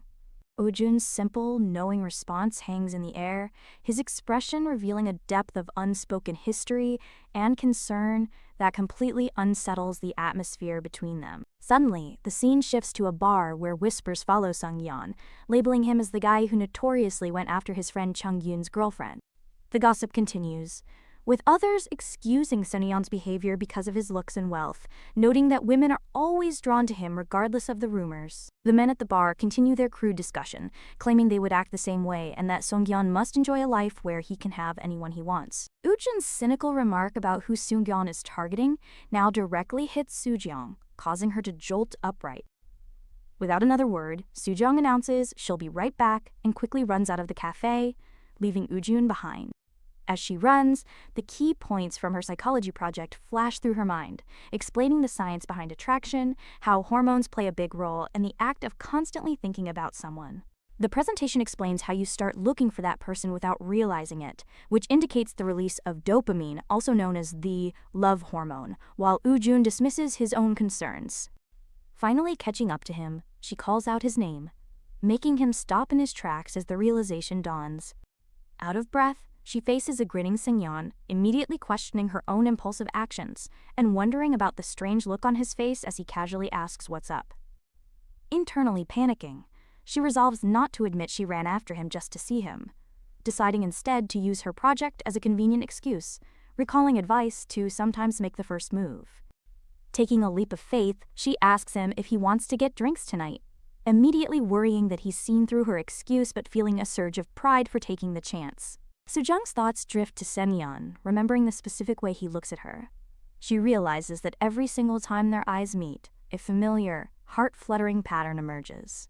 Instead of answering her question directly, he playfully taps her on the nose, a simple gesture that catches her completely off guard. He apologizes, but his words are accompanied by a gentle, disarming smile. Soo-jung realizes that he always smiles with such effortless ease, making it hard to stay upset. But he gently turns her down, claiming he's a bit busy today, leaving Soo-jung feeling deflated by the familiar excuse. With only 5 days left until he leaves, Soo-jung grows impatient.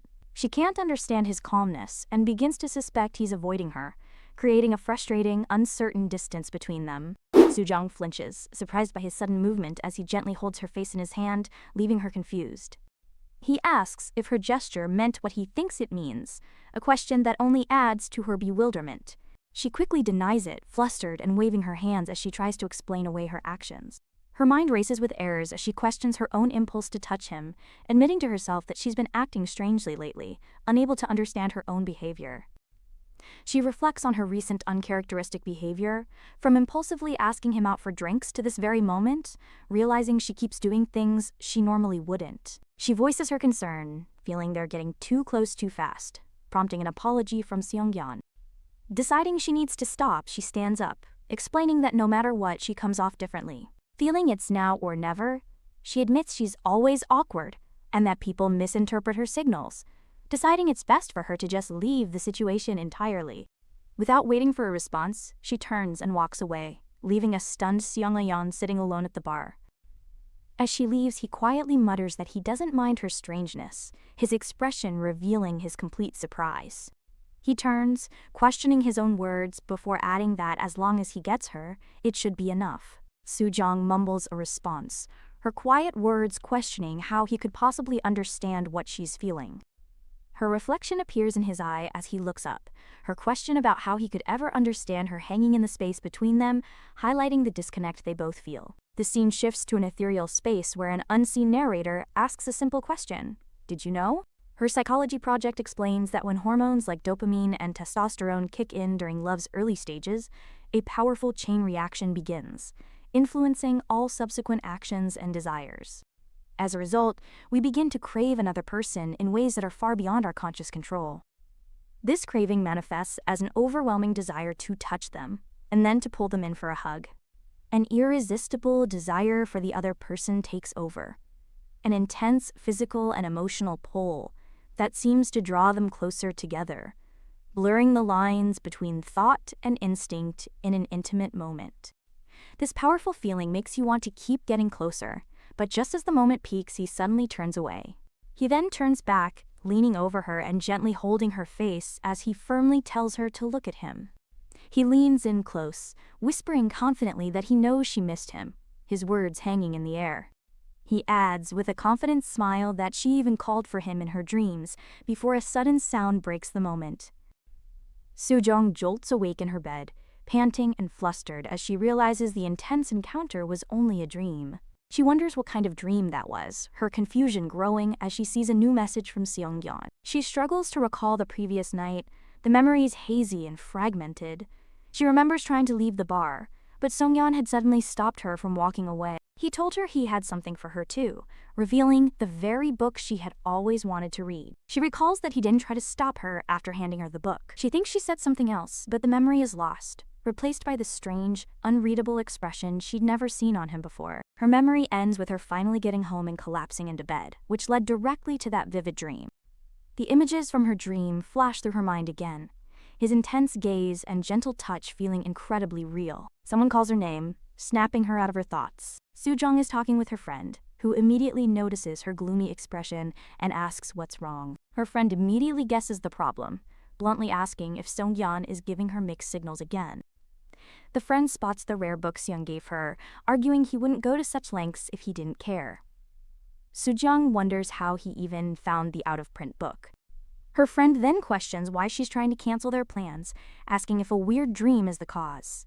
Soo-jung flinches at the accurate guess but quickly denies it. Soo-jung explains she's hesitant to get attached to someone who is about to leave, especially when she still has no idea what he's really thinking or what his intentions are. She confesses that she's not even sure what she wants herself, questioning why everything has to be so difficult. Her friend bluntly interjects, stating that of course it's getting harder.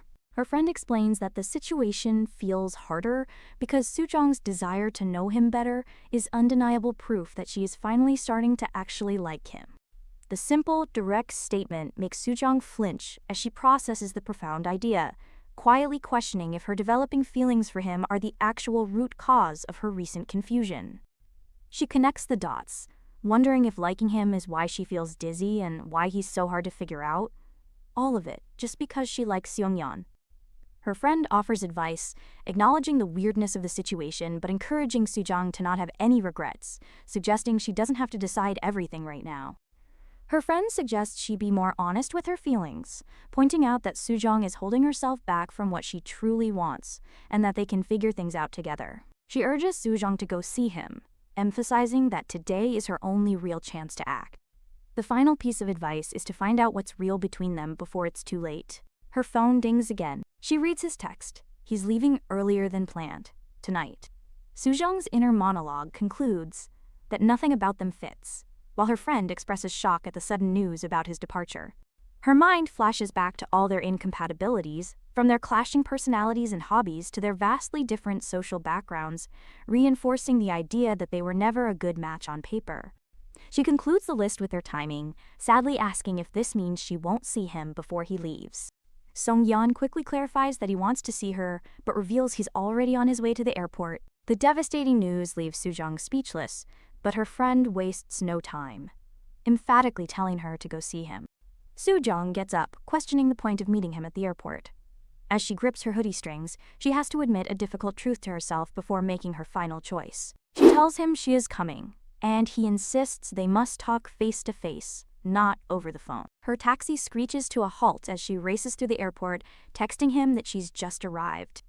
Even if she doesn't fully understand her feelings, she knows she has to be there. She runs without stopping. As she runs, she recalls their entire history, from his flimsy excuses to get his earbuds back to being introduced as just a friend. She finally admits that at some point, she started playing along. She remembers all his games, from his feigned indecisiveness about who to hang out with, to the moments he would unexpectedly take her hand, realizing how she willingly participated in their complicated back and forth. His promise to see her soon echoes in her memory, a moment filled with both hope and uncertainty. She also remembers his moments of vulnerability, like when he muttered he didn't mind her awkwardness, and the thoughtful, unexpected gift of the rare book he found, just for her. She finally admits the real truth to herself. She went along with everything because she genuinely wanted to. With this new, powerful realization, a warm and confident smile spreads across her face as her heart throbs. Just as she feels certain, a nagging, uneasy feeling persists, a gut instinct she can't ignore. A sudden notification on her phone makes her freeze, revealing a shocking message from Sung-yeon. The full message is a brutal whiplash of emotions. He claims he's running late and won't have time, then casually suggests meeting in 4 months before coldly telling her not to wait for him. The words on the screen don't compute, leaving her completely stunned and unable to process the message. Her mind short-circuits with confusion. He had just acted so eager to see her, so why the sudden reversal? She desperately tries to tell herself to remain calm, despite the jarring contradiction. Her phone begins to ring, and she takes a deep breath before answering, trying to keep her composure. Her forced calmness shatters in an instant. She gives him a final, desperate ultimatum. If they don't see each other today, then they should never see each other again, shocking him completely. She questions her own ultimatum but realizes this is their last and only chance to talk, even briefly. He tries to reason with her, blaming bad traffic for his delay and imminent check-in time. But she quickly calls him out on the lie, pleading for even just 1 minute of his time. She feels like she's speaking without thinking. After a tense pause, he finally relents, saying he'll try. Despite the chaos of their conversation and the uncertainty of the outcome, she finds herself standing in the middle of the bustling airport, waiting for a chance that may never come. Her gut feeling was right. A text from Sung-yeon claims he got off at the wrong spot, telling her not to wait. The flimsy excuse confirms her suspicion. It feels like he's avoiding her. She knows she could just turn back and let everything return to normal, but amidst all her suspicions and doubts, there's one specific memory that keeps her from leaving just yet. She recalls his quiet confession that he didn't mind her strangeness, and her own hopeful thought that as long as she had him, it would be enough. In that moment, it all felt genuine. A lone fish surfaces. She texts her friend Hyeri, explaining that she didn't get to see him because of his convenient excuse. She assumes it's over, but Hyeri points out how weird the whole situation is. Soo-jong asks if she'll regret ending it this way.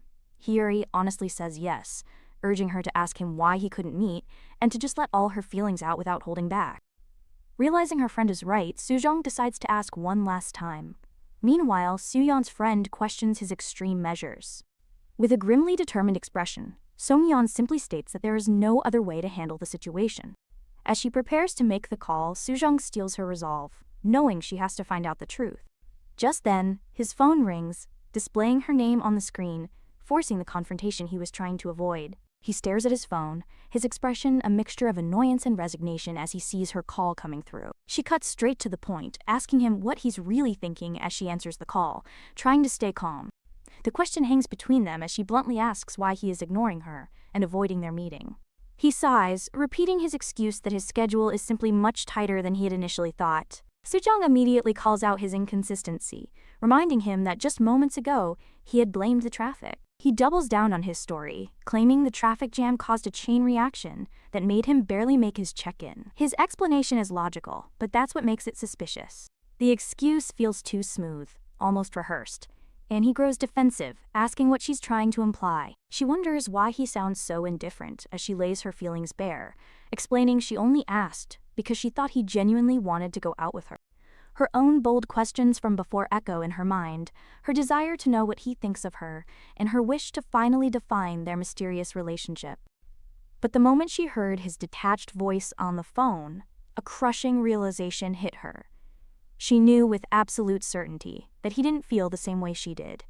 If he doesn't feel the same, then her mind races, questioning what the hell all of this was for. She confronts him, asking if he was just playing with her this whole time and why he kept texting. Sung-yeon's response is infuriatingly casual, his bored expression making it clear he doesn't see the big deal. He claims he just wanted to get to know her because she was famous for her novels, and he found talking to her to be fun, a reason that leaves her completely speechless. She can't believe that's his only reason. A montage of his past flirtations and mixed signals flashes through her mind, from asking about a boyfriend to taking her hand, all now seemingly meaningless.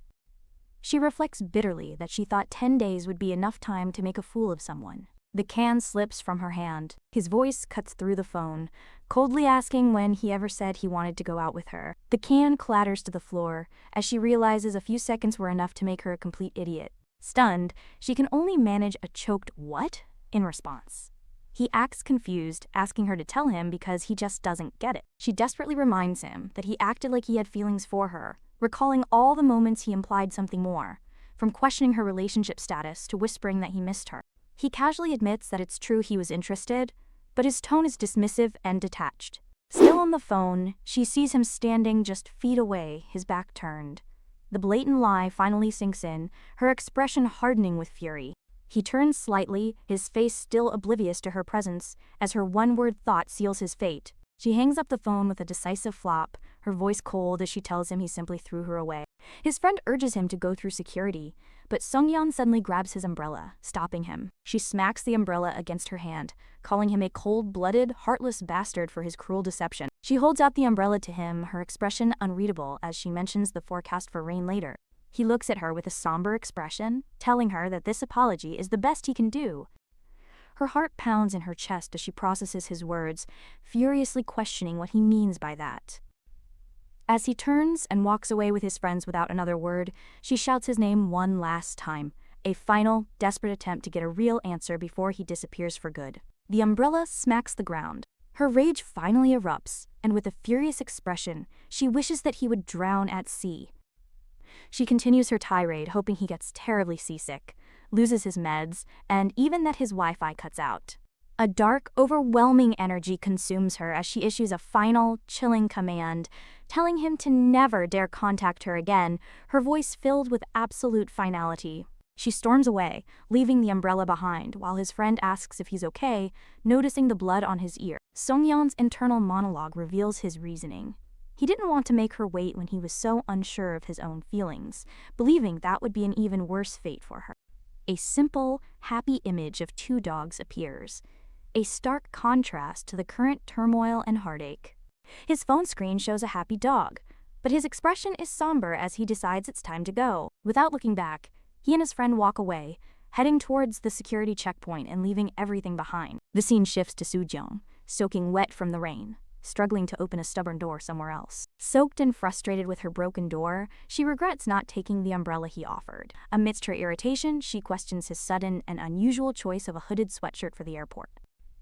Determined to understand his bizarre behavior, she activates her full brain power to analyze the situation logically. She begins to break down the case of his weird behavior, presenting her first theory. His ex-girlfriend suddenly called. Her second theory is that he simply lost interest, followed by the third, more painful possibility. He was never really into her in the first place. She flinches at the thought. But still, she recalls all the moments that felt real, the way he looked at her and smiled. She just never believed that his interest could have been a complete lie. She remembers the confrontation at the airport, her anger, and his final, somber apology, claiming it was the best he could do. Back in the present, dripping wet in her apartment, she wonders why he would even bother giving her an umbrella if none of it was real. As much as she hates to admit it, she finally accepts the painful truth. She really did like him after all, leaving her feeling just as helpless and alone as the fish out of water. She messages an AI, confessing that maybe she just wanted to believe him. But something about his last words felt genuine, a thought that makes her feel like she must be losing her mind. The AI responds, stating that only he will know the truth for sure, but it follows up with a crucial point. What really matters is that Soo-jung hasn't fallen apart. The AI's words finally break through her composure, and a single tear escapes. The message reassures her, saying she's just a little damp from the rain, that's all. The AI gently advises her to change into dry clothes to avoid getting sick on top of everything else. Sitting defeated on the floor, she sniffles and agrees. Just as she's processing the kind advice, another message comes through from the AI, checking to see if she's still there. She's taken aback by the AI's strangely human tone, questioning why it's talking to her like that. It apologizes, explaining it was simply trying to match her tone. A dart hits his picture. The scene shifts to her friend Hyeri, who is furiously ripping up photos of Seung-yeon. She declares they won't let him mess with Soo-jung's head and will find someone new. Hyeri immediately suggests a blind date, but Soo-jung is shocked by the timing. Hyeri insists that's exactly why she needs it right now, as a way to move on.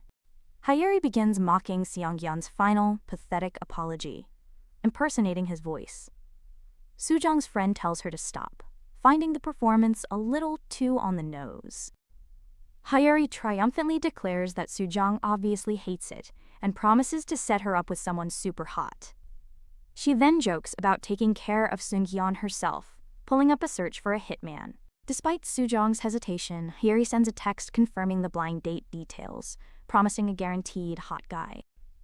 Despite her reservations, Soo-jung finds herself standing outside the designated cafe, ready to go through with the date. She feels the whole situation is a hassle, dressed in an outfit entirely picked out by Hyeri. She's annoyed that it's a surprise, and she doesn't even have the guy's number. Deciding she should go in since her friend put in the effort, she trudges inside, only to find the cafe completely empty. The door slams shut behind her, plunging her into confusion. Below, a news headline flashes across the screen, revealing that a massive rental scam ring targeting college students has just been exposed. She scrolls through the article in horror, recognizing her own apartment building in the photo. A wave of panic hits as she realizes why her landlord hasn't been answering her calls. Her call goes straight to voicemail, confirming her worst fears. She reflects that every single incident always leaves traces behind. A memory surfaces of her friend mentioning the rental scam in the next building. At the time, Soo-jung had dismissed it, trusting her own landlord who wouldn't even answer her calls. She remembers the landlord assuring her the building's record was spotless, a lie she now realizes she shouldn't have trusted. The memory of Seng-hyun's touch overlaps, creating a painful parallel. The betrayals merge in her mind, from her trusted landlord to the boy she liked. She bitterly questions why everyone around her seems to be such a damn good actor. She stands in the empty cafe, realizing how convincingly everyone has lied to her. When she tries to call her date, there's no answer. The story opens with a news article about the rental scam victimizing college students, setting a grim backdrop. The scene cuts to the cafe where Woojun calls out her name, asking why she looks so surprised. With a cool, unreadable expression, he taps the table and firmly tells her to sit down, establishing control. Overwhelmed by the dual crises of heartbreak and homelessness, Soo-jung panics, unsure of what to do next. Her mind races, fixating on the lost money, and she begins to tremble, apologizing as she starts to break down. The world blurs around her as Woojun's voice calls her name, trying to break through her spiraling panic. He stands up, his tone shifting from confrontational to concerned as he gently asks if she's okay. The scene shifts, revealing Woojun has taken charge, noting that there's a police station nearby to handle the situation. After filing the report, Woojun calmly lays out a plan, promising to help her gather all the necessary evidence. He confirms she has insurance, but she must wait for the payout. The reality of needing her own money sinks in. Woojun agrees that savings are crucial, but Soo-jung awkwardly points out they're supposed to be on a date. He dismisses the date, saying any decent person would try to help first, which makes Soo-jung feel guilty. She sincerely thanks him for his unexpected help. He then pivots, asking what part-time job she can get. He calls her name, offering a simple yet firm reminder that she is more than capable of handling this. Woojun leans forward, pointing out the obvious but powerful truth. She is a writer with valuable skills. He asks if she's considered any writing contests, revealing he's already researched several promising options for her. He points out one contest is still open for 6 months and strongly advises her to apply to all of them. Soo-jung wonders how he knows all this, his logical, efficient approach reminding her of a robot. He lays out a clear plan for her to make money, while waiting for her insurance payout. He tells her not to worry, expressing his complete confidence that her skill and talent will ensure she succeeds. She confidently agrees with his assessment of her talent, a light bulb moment for her. He dryly notes her lack of humility, but she ignores it, offering a final, sincere thank you. A thought strikes Soo-jung. Did he know she was his blind date before she arrived? Woojun then tells her she doesn't have to be so stiff and formal with him. He suggests she can just call him by his name, attempting to create a more relaxed and comfortable atmosphere. He reminds her that she was the one who suggested dropping formalities before, but then she continued to be formal. A flashback shows his initial stiff demeanor, with him explaining that despite his awkwardness, he was trying his best. Soo-jung agrees to take it slow, and he nods in approval. The scene then transitions to her apartment later. Working at her desk, she reflects that, thanks to Woojun's help, she was able to gather a lot of evidence. She tells herself that now she just needs to focus on making money, feeling confident she's on the right track. But as she's typing, she suddenly pauses, flinching as an unwelcome thought interrupts her work and her focus. She is horrified to realize that the male lead character in her novel suddenly feels exactly like Sung-hyun. She clutches her head, screaming internally for him to get out of her thoughts, and vents to the AI that she can't focus because of him. The AI offers a clever solution, a way for Soo-jung to channel her frustration into productivity. It suggests a method to use him properly, a technique it finally reveals is called sublimation, much to her disbelief. The AI asks if she's ever heard of the term before. Staring at her phone, Soo-jung repeats the unfamiliar word with complete confusion. The AI explains the process. She must take every intense feeling from her experience with Seung-yeon, the excitement, the frustration, the unfairness, and pour it all directly into her writing, turning the memories into raw material. The AI's advice culminates in a powerful truth for any writer. It explains that there is absolutely no material more potent or compelling than what you have actually lived through yourself. The AI points out his attractiveness. Soo-jung considers the logic, thinking it's a good idea since he is always on her mind anyway. Soo-jung points out the major flaw. He's impossible to read. The AI's solution is simple. get back in touch with him and observe. The AI instructs her to essentially become a detective. She needs to carefully examine everything about him, the confusing words he uses, his subtle expressions, and all of his unpredictable reactions. The AI tells her to collect all this data and hand it over. It promises to break down all of his complex traits: avoidance, wit, pride, regret, so she can just assemble the pieces she needs. The AI concludes its lesson with a flourish, revealing the final product, a perfect male lead character made by Sujong. The AI reassures her that many famous artists use this exact sublimation technique, citing real-world examples. It also makes a pointed comment that she won't come across someone as complex as him every day. The AI tells her she's caught something really good, a perfect subject for her writing. When Sujong asks how long she should do this, the AI's answer is simple: until she no longer needs him as a reference. The AI's advice continues with a chilling instruction. When the moment comes that she no longer needs him, she must pull back without any hesitation, just as he did to her. The AI asks if it feels unfair, warning her that these feelings could break her if unused. She decides to try, but on her own terms, resolving to write with what she has first. A spotlight hits her now. The AI promises that from now on it will carry her to the pinnacle of artistry. Reading an article about AI's influence, she makes up her mind and subscribes to ChatGPT+. She realizes this is the only way for the situation to feel less unfair to her. She decides that if she needs to approach him again, she can just walk away when she's done. With her new plan in place, Sujong's contest preparation begins. The scene shifts to the vast, starry ocean, where a massive container ship sails through the night 3 long months later. A furious voice booms across the deck of a massive cargo ship sailing the open ocean. He smacks his subordinate's heart. After reprimanding the group, the officer singles out one man, his voice dripping with absolute contempt. As the others walk away, we finally learn the name of the man at the center of this conflict, Seungyeon Cha, who seems completely unfazed by the public humiliation. The reason for his confidence is immediately revealed through the crew's gossip. This isn't just any ship, it happens to belong to his extremely wealthy father. Though his connection was meant to be a secret, he's actually relieved it's finally out.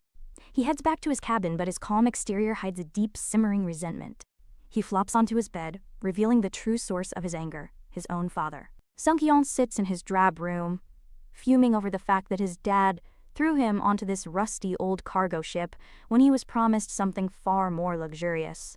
He recalls the heated argument where he pleaded for a training placement on a cruise ship. His father dismissed his complaints about the ship, insisting this was his chance to finally man up. Despite his protests, his parents only saw him as their immature youngest son who simply refused to grow up. Back in the present, he's convinced his father only sent him here to make him suffer. He flops onto his bed, admitting his dad throws him extra money when they dock, a privilege that makes the other crew members resent him even more. Still, despite the misery of his situation, he was feeling relieved, knowing his time on the ship was almost over. But just as he was looking forward to his freedom, an unexpected message appears, throwing his mind into chaos. A simple text from Sujong Do.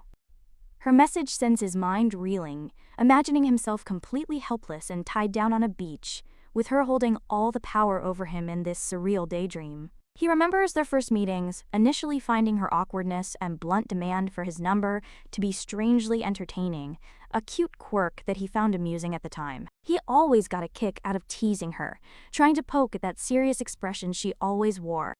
Because whenever he did, something would burst out, revealing a vulnerable and flustered side she desperately tried to hide. He recalls how he could draw out a vulnerable side of her, something she never showed to anyone else, a private part of her personality reserved just for him. He had found the whole process of trying to figure her out incredibly fun and engaging. She once asked if he didn't like how nervous she got around him, and he just found it funny. He remembers telling her he wanted her on edge all day, finding it funny to see her so nervous around him, a memory that now seems far less amusing. He even recalls her trying to downplay their interactions, insisting it was all just talk. But then there were moments where she seemed genuinely happy and at ease with him. So after all that, what exactly happened between them to lead to this point? He remembers asking her to get drinks, only to immediately retract the offer with an apology. She simply replied, "Fine." He reflects on their complicated dynamic, wondering why their relationship, which started as simple amusement, became so much harder and more confusing for him over time, leaving him utterly perplexed. Snapped back to reality, Seungyeon stares at the message on his phone, the flood of memories making her sudden text feel even more confusing and out of place. Feeling foggy from lack of sleep and the strange dream he had, he decides he needs an outside opinion and calls a colleague to his room for advice. His crewmate arrives, clearly annoyed at being summoned while on duty, and immediately questions why Seungyeon isn't working his own shift as scheduled. Seungyeon smugly reveals he was let off, prompting his colleague to criticize his bad attitude before Seungyeon shows him the phone to explain the situation. He asks his friend for an analysis, wanting to know why he thinks Soo-jong would suddenly send him such a simple message after months of complete silence. He explains that the last time they spoke, she was absolutely furious, warning him to never contact her again. His friend agrees, saying he'd react the same way. His colleague offers a simple theory. Maybe she still has feelings for him, adding that people often say things they don't truly mean when they are angry. This is exactly the validation Seungyeon was hoping to hear, and a smug, self-satisfied grin immediately spreads across his face as his ego is instantly boosted. He gloats about how unforgettable he must be, which earns him a disgusted look from his colleague who promptly calls him a prick before turning to leave. Having gotten the exact answer he wanted, Seungyeon abruptly dismisses his friend, leaving the man utterly baffled at being called over for such a trivial matter. Seungyeon teases his friend for being tough, noting he's much kinder to his sister. The comment makes the man flinch uncomfortably. The colleague leaves with a sigh. Elsewhere, a woman on the phone asks if it's true what Seungyeon said.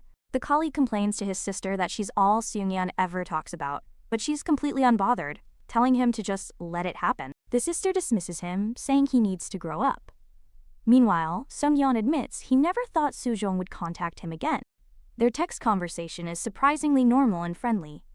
She asks about his work and his plans for the next semester, but Seungyeon feels something is different about her tone. He's completely perplexed by her sudden change in attitude, wondering what this friendly approach could possibly mean. Then, a slow, confident smile spreads across his face. He comes to a simple conclusion, his ego completely reaffirmed by her message. He decides that his initial guess must have been correct all along. He confidently concludes that she is still drawn to him. Meanwhile, Soo-jong is hard at work at her desk, typing away furiously on her keyboard. As she types, her inner monologue reveals her current situation. It's been 2 months since she was scammed, but she filed an insurance claim and secured a dorm room. She still has no idea when she'll get her money back. Since it happened so suddenly, her dad couldn't do much, but he did help with living expenses. The scene picks up with the new arrival nervously greeting Ujun, her shy demeanor immediately capturing his attention. She appears incredibly shy, tucking a strand of hair behind her ear while avoiding everyone's gaze. With a small, quiet voice, she finally looks up and introduces herself to the group as Minji. Ujun takes a long drink, momentarily lost in thought as he processes her striking resemblance to Soo-jong. As Ujun notes how much she looks like Soo-jong, one of his friends suggests a drinking game. The resemblance continues as Minji proves to be a terrible drinker, just like Soo-jong always was. Overwhelmed and dizzy from the game, she quickly calls for a smoke break, admitting she isn't much of a drinker. Resting her head on the table, her flushed cheeks and slightly dazed expression show just how much the alcohol has already affected her, making her look quite vulnerable. Ujun leans in closer, a playful and slightly predatory smile on his face as he looks at her. Startled by his sudden proximity, Minji looks up with a heavy blush, which Ujun immediately teases her about. Ujun leans in and whispers a secret. He's not actually drinking either. He advises her to stop, leaving Minji flustered and confused about how he's managing it. Minji leans in to ask how he's secretly avoiding drinking. Ujun, enjoying the moment, smoothly touches her hair and offers to teach her his tricks. She gives a shy nod of agreement, but Ujun's expression shifts. He realizes something is off. This isn't the reaction he was expecting. He recalls how Soo-jong would have been far more guarded, likely questioning why he would even bother to help her. Minji's easy trust is a stark contrast. Just then, the woman from earlier interrupts, calling out to Seungyeon and asking him to pass her cup. As he hands her the glass, their fingers touch. She immediately points out his ring, excitedly saying she recognizes the brand and has the same one. She leans in close, proudly showing off her matching ring and asking if he thinks it's pretty. Ujun observes this interaction, noting how this woman is the complete opposite of Soo-jong. Seungyeon simply compliments the ring before taking another drink. Seong-yeon and the woman sit closely together, a silent tension building between them as she looks at him expectantly. She touches his hand, mentioning the ring was sold out online and asking where he got his. The simple touch reminds him how hesitant Soo-jong always was to even hold his hand. He dismissively tells her he bought it at some concept store, clearly bored by the conversation. Deciding the entire evening is boring, Seong-yeon abruptly gets up to leave, ignoring his companion's questions. His gaze is intense. As he walks down the stairs, he's haunted by the memory of a past argument with Soo-seong on a similar staircase, a moment filled with tension and unresolved conflict. He sighs in frustration, feeling like he's losing his mind over these conflicting thoughts and memories. Back in his room, he takes off the ring and flops onto his bed, wondering if he should just call her. He's immediately reminded of her last furious words warning him to never contact her again, which clashes dramatically with the simple, friendly message now on his phone. He knows she would hate it if he called, acknowledging how complicated she is. He's annoyed by the double standard. He can't text her, but she can text him. His mind visualizes the dilemma. He's a wolf wanting to ask her out, but she's a wary cat who might run away if he's too rash, hissing at him to only cross when permitted. He tosses in bed, regretting how he ended things at the airport. He reflects on their past, insisting he had his reasons for his actions, even if they were misunderstood. He's completely haunted by her, imagining Soo-jong lying beside him in bed, her gaze distant yet captivating. He curses in frustration, wondering what's wrong with him and why he can't stop thinking about her. The goldfish in its bowl seems to be the only calm presence in the entire room. His dog Som begins to bark, sensing his owner's distress and trying to get his attention. Meanwhile, Soo-jong is in her dorm room, staring at a mountain of instant meal boxes with a look of pure bewilderment. She flashes back to Woo-jun giving her the boxes, insisting it was a good way to save money on groceries, and then carrying the entire stack for her himself. Back in the present, she wonders why Woo-jun is so kind to her. Feeling guilty for ruining his date, she considers setting him up with someone else. The plan immediately fails when she remembers she has no friends to introduce him to. Just then, her phone buzzes with an incoming call from her friend Hyeri. She answers, and Hyeri immediately asks how the writing is going, worried that Soo-jong is stressing herself out by focusing so much on her ex. With a calm and determined expression, Soo-jong informs her that, contrary to her friend's worries, the writing is actually going very well. She explains that the story is flowing naturally since she's using her real-life drama as a foundation, making sure to change just enough details to protect the source. Hyeri is completely on board with the idea, and Soo-jong agrees, comparing her story to a dramatic show you simply can't stop watching. But Hyeri brings up a crucial point: the ending. Soo-jong admits that's what she's worried about, feeling stuck on the final details of the story. Hyeri correctly guesses this is why Soo-jong is taking the same mythology class as him. With the contest deadline only a month away, Soo-jong is feeling the pressure to get it right. Her friend offers a final warning, telling her not to get too caught up in her own scheme, but Soo-jong confidently dismisses the concern entirely. Suddenly, his dog barks. Seong-yeon gets up to check, wondering what's going on outside while thinking about his father, who he believes never truly liked him anyway. He pulls back the curtain to reveal a brilliant fireworks display, lighting up the night sky, the colors reflecting in his wide, startled eyes. He slams the curtain shut. He pants heavily against the wall, the sight triggering a painful memory of Soo-jong's voice, her words cutting deep as she began to explain the fundamental problem with guys like him. The classroom buzzes with chatter as Seong-yeon approaches Soo-jong's desk, flinching slightly at her cold shoulder. She completely ignores him.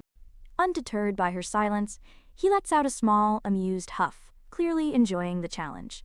He feigns complete shock, acting as if he had no idea she would register for the class. Leaning in closer with a confident smirk, he quietly confesses that he actually missed her. Soo-jong reminds him that he was the one who recommended the class to her in the first place. She bluntly denies following him, stating she didn't think he'd actually take it, leaving him momentarily speechless. Changing the subject, he pulls out a small keychain and offers it to her as a gift. He explains that he bought the little black cat keychain for her while he was away. With a practiced smile, he tells her that the grumpy-looking cat made him think of her. Soo-jong questions his claim, her expression a mixture of skepticism and curiosity, wondering if he really thought of her. He flinches at her directness but quickly recovers, casually admitting she crossed his mind now and then. Soo-jung mentally scolds herself for being too blunt, realizing she needs to maintain a friendly facade because she's only in this class to observe him for her novel. She accepts the gift with a simple thank you, while he notes her unexpectedly calm reaction, guessing she doesn't care. She holds the keychain, internally mocking his claim. She immediately starts her observation log, with the first entry noting that Soo-gyeon is, without a doubt, a very good liar. The professor announces a short group discussion for the first day, much to Soo-jung's horror, who is allergic to group activities. While she silently complains about the first day group work, she observes Sung-yeon paying attention, adding a surprising second entry to her log. He actually takes class seriously. The professor introduces the day's topic, a story that will set a thematic tone: the myth of Orpheus and Eurydice. The lecture begins, describing Orpheus, the greatest musician in Greece. He was blessed with striking good looks and a divine talent, a gift he was fully aware of. Orpheus was deeply in love with a woman named Eurydice. However, their beautiful love story took a tragic turn when she was bitten by a snake and died. The professor continues the story. To get Eurydice back, Orpheus descended into the underworld, where his beautiful music moved even the king of the dead, who granted him a chance to bring his wife back. But there was one condition.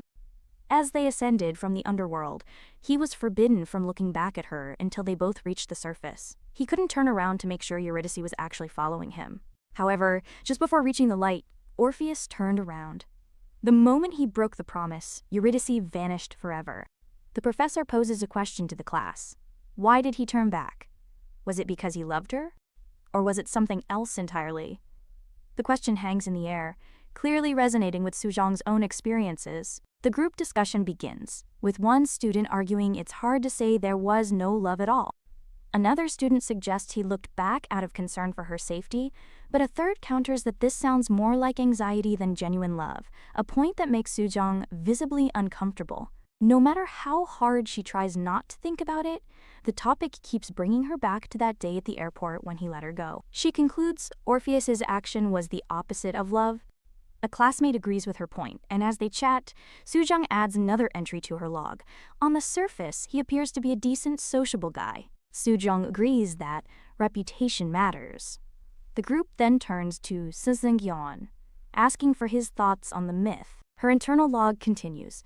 No one would guess this guy plays with people and throws them away. Sung-yeon offers his take, suggesting Orpheus had a reason he couldn't help but look back. He immediately turns the question back to Soo-jung, putting her on the spot in front of the group. He presses her for her thoughts, a sly, knowing smile playing on his lips as he waits for her answer.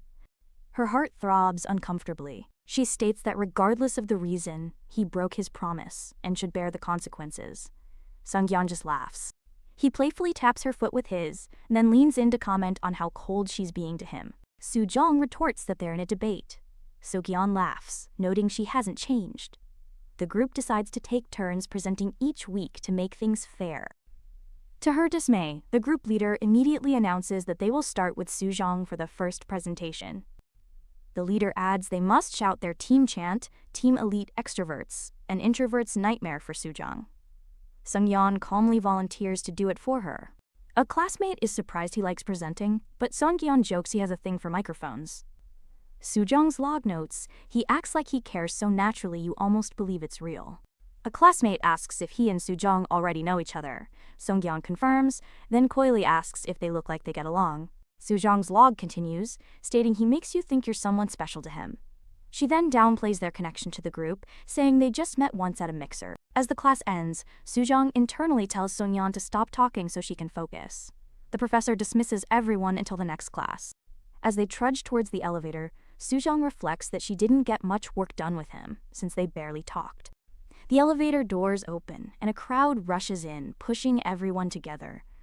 This chaotic moment prompts Soo-jung to make what she calls the final entry in her observation log.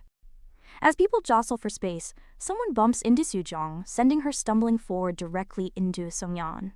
Pressed against him, she notes in her log that when you get this close to him, an involuntary touch is almost inevitable as he steadies her. He warns her to be careful with her feet as he holds her. Her log continues. From this proximity, you can smell his shampoo. Her final observation is a damning one. It's a scent that she now finds completely disgusting. I hope you enjoyed today's story as much as I did. I would appreciate every like and comment, and I look forward to seeing you in the next video. If you still have the day ahead of you, I wish you a wonderful rest of the day, and if you are tucked up in bed and going to sleep, I wish you sweet dreams. Bye-bye.